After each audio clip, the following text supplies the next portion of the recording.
Hello friends, this is Aganea, and continuing my Lemurian Learnings playthrough, we had left off on turn 10 where we had reached out to Atlantis with a nap to see if they would agree to it while we were fortifying our position. So we'll jump into the game today. So, as we're continuing, getting close to the end of the year, still searching for magic sites, haven't found anything yet, and there were a few battles. And it looks like there was another bump with Utgard. So let's go ahead and jump into the fights. Just a reminder, we're probably not going to go through all these, but I am interested in the bump. So we have some of the Shadow Soldiers in the back. Again, they just have a paralyzing attack, kind of keeping them safe. I'm surprised I didn't have them on hold attack, but I was probably thinking that they were going to get to the front with the Centurions. As we're fighting underwater. These Centurions should be able to do work and everything else just to help soak around them. So let's go ahead, pull up, and it does look like they had a mage back here with some water trolls, but again, yeah, with that paralyzing, they're just decimating. And I don't think we lost anything there with this fight. Nope, very clean. Even with the sea trolls, there is no problem with that. Oh, but the Utgard bump. So we did get them to fight the Indies first, which is exactly what you want. Didn't have too many losses, but let's watch this battle with Utgard. So we have our 3 Centurion squads going strong here. It looks like one is diseased though. With some ghosts. And what do we have? Another squad, if you were a spearman. And their prophets. So I can't remember if we have seen their blessing in, but when I call attention to it, mountain survival is it. They might have a dormant or imprisoned one, but having the prophet in here anyway is going to be, I'm sure, a big hurting. And plus that sermon of courage is going to really counteract the fear that we were probably hoping to do. And they have good morale though, or at least maybe not the hurlers. The javelinists do. That's good to know. And their humans do. Okay, so maybe fear wasn't a great approach anyway, but with that sermon of courage, yeah, and here goes a prophet nailing into it.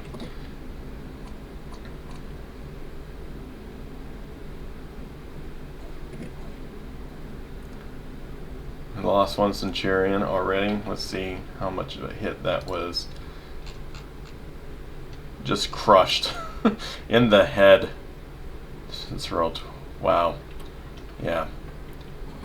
And there goes another one.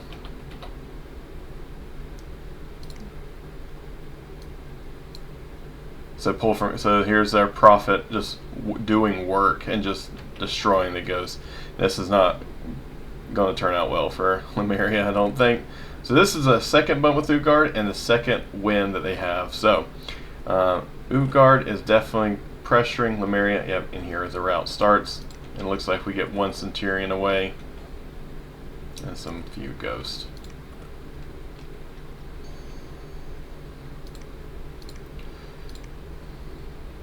So lost 2 Centurions. This is a big oof as well. But we were able to savage the third one. So didn't do really anything to them. Here's 20 gold, 60 gold, 30 gold. So a little bit over 100. But big loss there. And then we had a battle, another very clean one, probably the last one I show as we finish up with expansions on Indies. So heavy calf coming in, Centurions taking that first blow, nothing surprise, fear, hit them, and then cleaning up the rest.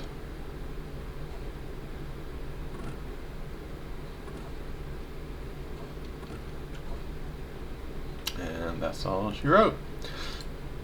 So 2 good expansions, 1 terrible expansion. But let's look at our events. Oh, this is a wonderful event. Not only did we get a helmet, gold coming in. I know we've had some gold constraints, and even more gold. So this is luck is shining through right now, giving over about 700 gold, and our palisade is completed. We did also hear from Atlantis that they are agreeing to a NAP 3, and we have borders in place. So with NAP, with Atlantis, I've heard that there's some push with Abyssia, with Agartha. My plan right now is to defend against our Utgard border. They are piling up on our edges. They just want another bump. And I'm really, with this Elantris NAP in place, this is going to be our first target. We're going to definitely push in. So what are we doing to accomplish that? Well, our Centurion is looking like to move back, I think, to pull up more ghosts. We have plenty of ghosts ready to go with them.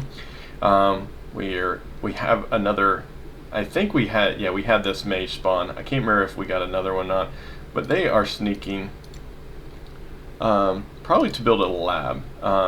So we have a palisade going up here with 15 PD. And are we bringing any ghosts? No, we're not. So this is a risky play. I wonder if this should have came to protect this land here, but we're moving over, or just to build a temple, I believe, because yeah, we have 2 turns left. So as I talked last time, we want to build a temple when a palisade is going up, and this will kind of protect this side more. And we're probably going to be pushing these past just palisades into actual stronger forts. With this alliance on this side, we don't have to spend as much gold. We still want to build it up. So here's palisade, here's temple going up, here's another palisade going up. So we'll have palisades along, but since this is going to be our war effort, that's where we're going to have the stronger forts in the first place. So we have, looks like we're going to continue site searching with our Worm Fiend, hoping that we get our Pretender up soon. We have enough Death Gems that I want to start building out the next set of mages and consuls, and really want consuls to be leading our first army. The Grand Thaumaturges are great. Or I think they're actually, now that I'm thinking about, are they the Lemurs? I don't have a lab there. Let's try this one. Yeah, Grand Lemur and Thaumaturges are good, definitely, but with the little research we have, as a reminder, 13 is turn 11 with 13. We're not going to have them do much. So consoles are definitely our go-to right now, just to have some power with them. But we have Death Gems ready to go for those, and we're still moving around. So we have site searching, palisades. I don't think we're recruiting anything. We have some crossbows here. We don't really have any indie mages. Another scout, and just checking these, nothing else. So with Ugar taking that, we're finishing up our indie expansion here in 27, bringing both those armies together. Doesn't look like we're really changing anything in the script, just combining forces, leaving 1 PD behind in each on that. So in our water expansions, we are moving on to land. I believe this is being moved over. Since we have this alliance, or a NAP with Atlantis, we want to bring over our forces over to be ready for Utgard and keep going. So we could have expanded north, these would be fine, but I think the play is getting in position for this first war. So I don't see anything else here, so let's jump into turn 12.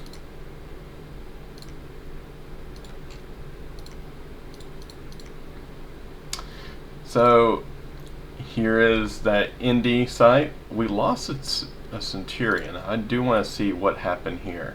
So we knew it was heavy cav, and they brought the heavy cav. So I bet what's going to happen is one of these Centurions is just going to get crushed.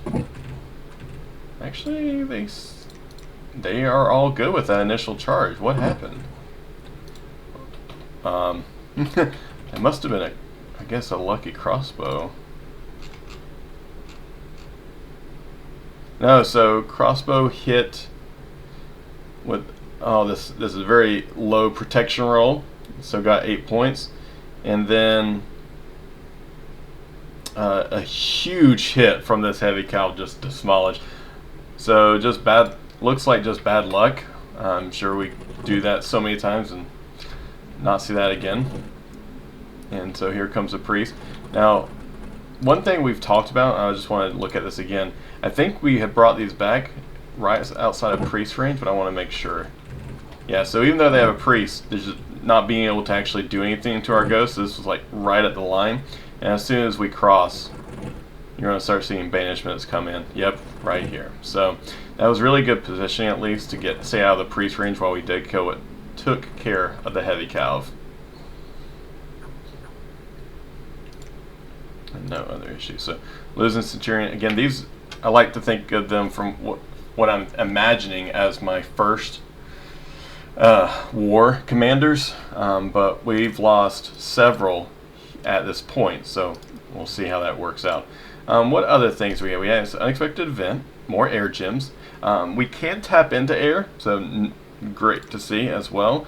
Our palisade is complete here, so we have officially we have forted up, if you will, along our road, and then we have a new hero. And what did you get? Valor, morale, and leadership. Yay. I don't honestly even think that gives you undead leadership. No, it doesn't. It's just actual leadership.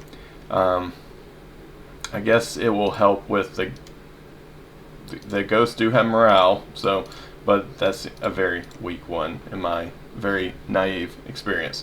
So what are we doing in this? So we're getting another Centurion to replace some of them, spending some of those death gens just to help out. Our one Centurion grabbed all of our ghosts and moving over to protect this area and probably start that war with Utgard. Building a temple and palisade, getting that up, and building a lab. That's what we called last time here, and then calling shadows. We have started building a fortress. As I mentioned, since this is going to be our war front, wanted to go ahead and get more protection on this side, and we got more scouts to move over. So starting the palisade along our Atlantis front again. So we have, it looks like two of these, or this one's our last turn. We have one going up there and nothing else. So these are moving, I imagine, to get more ghosts and to refill their numbers. Searching with the thumb that we start with, still site searching. How are we looking? As abysmal with site searching, but we had to spend a lot of our times doing it, and our research is still the same. So here it looks like, yep, we brought these commanders in. We could keep going in the water, but really want to commit and push out now. Maybe this would have been a better play to keep expanding. We definitely have the numbers for it with 3 Centurions. Low ghost, we may be taking odds, taking a hit. I'm not sure. It would probably be in our favor. But it looks like we are just pulling back. So 1 to the cap, 1 to the fort, and 1 over here. Maybe this to help out with these numbers. I'm not sure what this one was doing. It doesn't have anyone. I cannot remember why I was moving 1 to the side. But that is it for our turn. Looks like this is a prepping turn, and this is, we are ending the first year. So we'll do a count of where we're at the end of the year. So let's go ahead and quit and load up turn 13. And look, our friend has finally paid off. 3 different sites in that kingdom. So let's go ahead and look at those right quick. We found a death and astral, an astral and a death. So 2 death, 2 astral with this site search. This becomes our favorite area. Still plenty of gold as we're slowly killing that off, but what a great find. We're finally getting to astral income. We have a little bit of area income. This was a wonderful find. And the pretenders are waking up, and our pretender woke up. So wonderful timing as we're about to start our first war. We're immediately going to be summoning in some probably consuls. We'll probably start with a lemur first, where we can help with consuls, but we'll see. Marching, and then we have some events. So Dominion -2. That's actually not bad. This is a high income province. We just knocked our Dominion out, so this is going to last a little bit longer, bringing in 100 gold. Wonderful. It's interesting how, and this is that false prophet. So here we have where if we don't actually scout it out, they're going to keep our Dominion out of that. So we may be keeping this land, actually harvesting for a while. We want to make sure that we don't keep it out, keep the unrest high, and not be taking out that province. So, rule of thumb for 27, this may be our gold maker for quite some time in the future. Green Harbor, unfortunately, we lost money, but we got our palisades. So we have these go up. As you see, we're immediately making fortresses, and this one should be making a fortress here. And now we're going to be going out and spying on Utgard. So they have plenty here. Looks like we're trying to be slightly cheeky and cutting them off from the side, so we're moving to Farcliffe without officially taking on them head on. But I believe that the war will be starting soon with them and seeing if we get it. But if they bump us, I think we're bringing in plenty.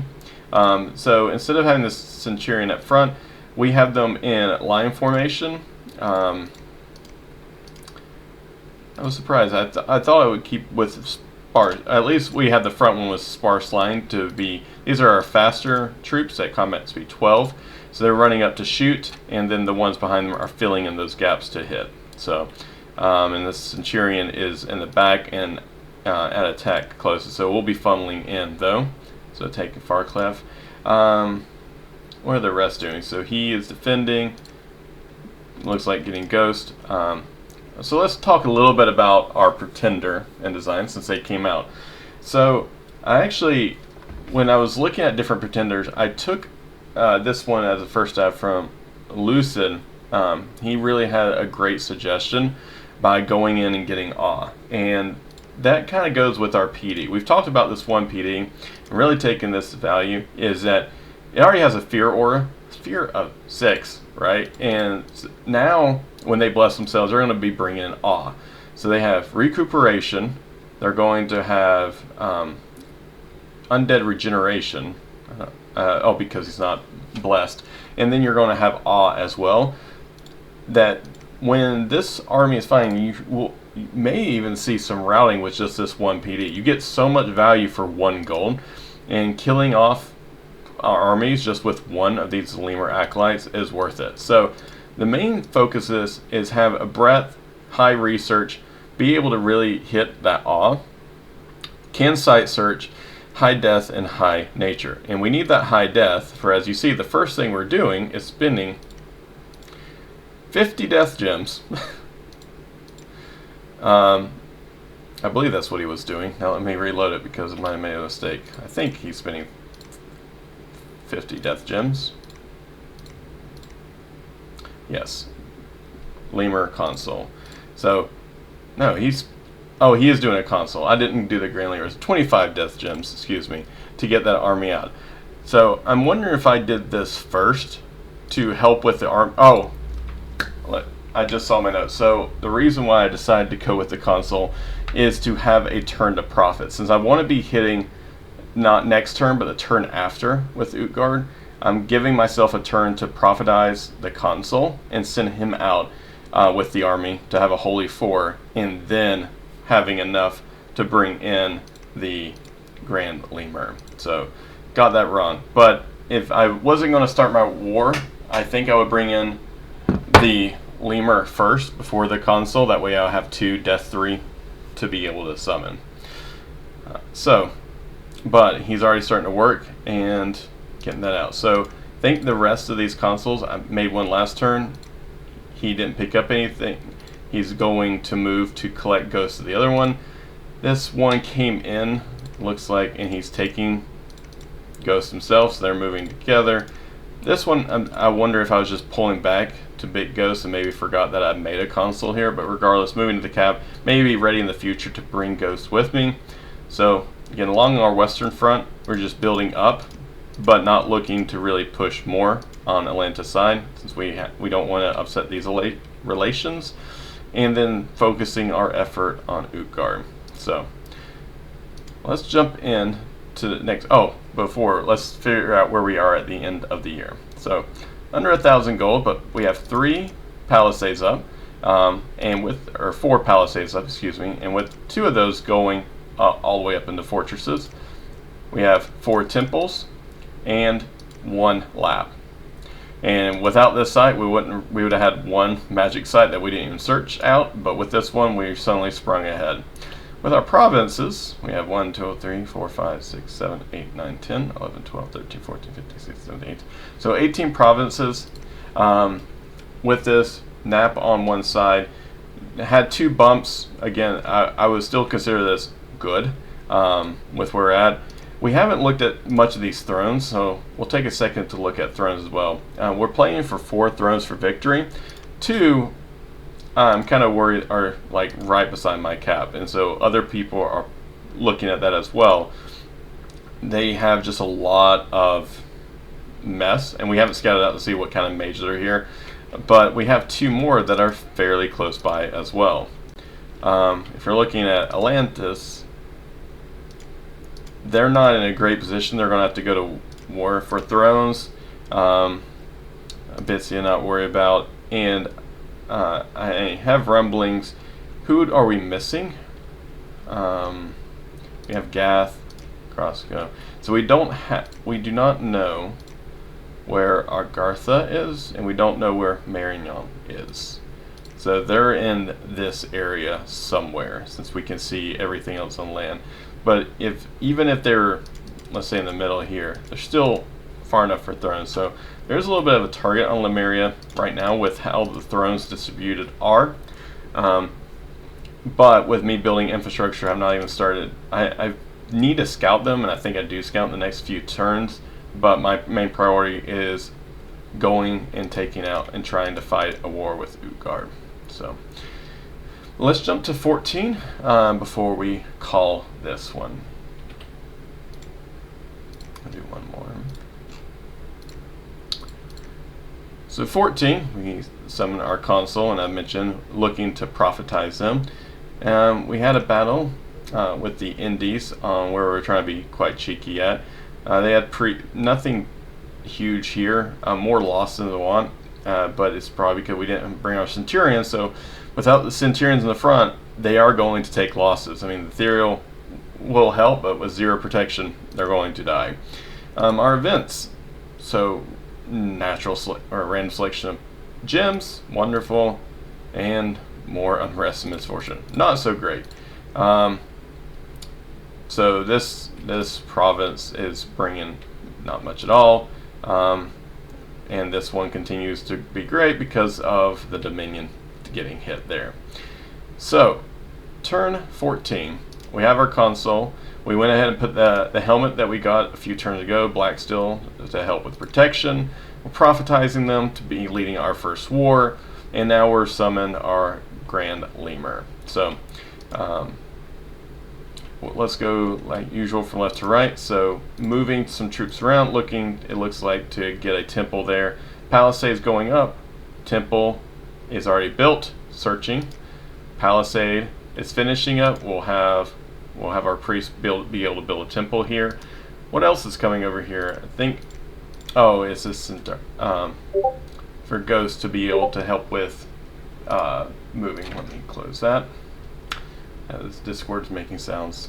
So bringing in to reinforce, it looks like, as well, to make sure that Abyssia, that's what it is, coming down to protect in case Abyssia gets a little bit hungry, and defending that land. Here we're just using our console to build palisades. We bumped up defense in case Utgard has plans to attack, and then we're moving our scout further in. Here we're moving, looks like Calling Shadows, building a fortress, and then sneaking over to let the scout take over the building, and bringing a mage over to build another lab. Using all of our gold every turn as we can. And then here we're seeing where Utgard's armies are in place. It looks like they're mostly on the south, so we'll have these armies down here. But next turn we're going to be pushing in, it looks like, for that cap. Research. I'll talk a little bit about why I chose the research I did here, since we're now starting to get a little bit. So I'm going for construction 2, just to be able to build some lesser magic items to help with my expanders, especially with my prophet and consuls. Because right now can't really forge anything, but I really like the look of the pikes to move off these short swords. So even though these short swords are having pierce, non-magical, no length, they're going to get repelled. And when they're in the middle of things, the enchanted pike will really help them out. So you see me push for construction. And then I'm going enchantment. So I probably won't go all the way to 6, but where I am trying to get, as every Death Nation likes, is rigor mortis. So if we have the option, we'll be able to jump into like foul vapors if needed, but the main thing is rigor mortis as well. Also on the way we'll get anti-magic for our ghost as well, but this is the main one. And then I'm jumping over right now to conjuration. I changed this later. At first I was like, I would love to get Power of the Spheres and go up that, but I think I changed it for evocation because I really want Wailing Winds. So but right now that is very far away because of my whopping 26, but we will go ahead and call it here on the eve of turn 15 as war looks to be starting with Uthgard. So thank you again for watching and appreciate it, and have a wonderful day.